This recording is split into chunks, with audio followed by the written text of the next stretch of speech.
every picture I've looked at you, you're quite jacked, you're muscular, you've got that kind of shape that everybody would want, regardless of what they perceive as limitations, etc., myself included.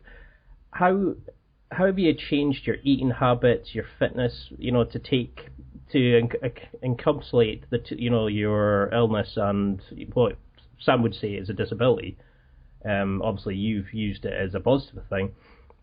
But is there a way? Can you talk about how you've changed your life in terms of eating, how you gave up the drink, the drugs, etc., to become what you are now? Well, so I started noticing a trend when I was younger. The people who I was around, I didn't want to be like, and the people who I wanted to be like, I wasn't doing the things they were doing.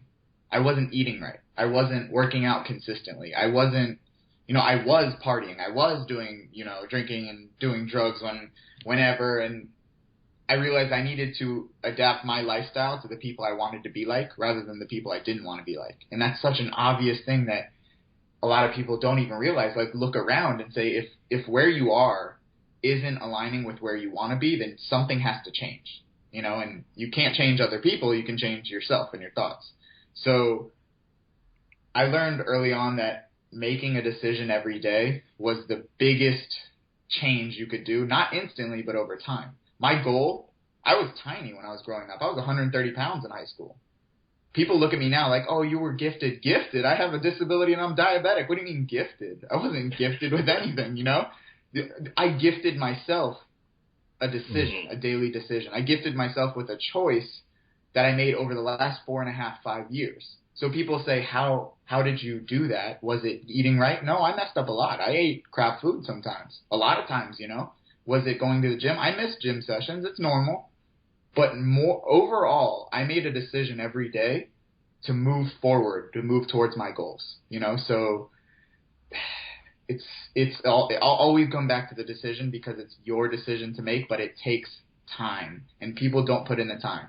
They'll put in a week or a day or a month, but they don't put in the years. And that's what it takes to be successful. That's what it takes to master any craft. Time.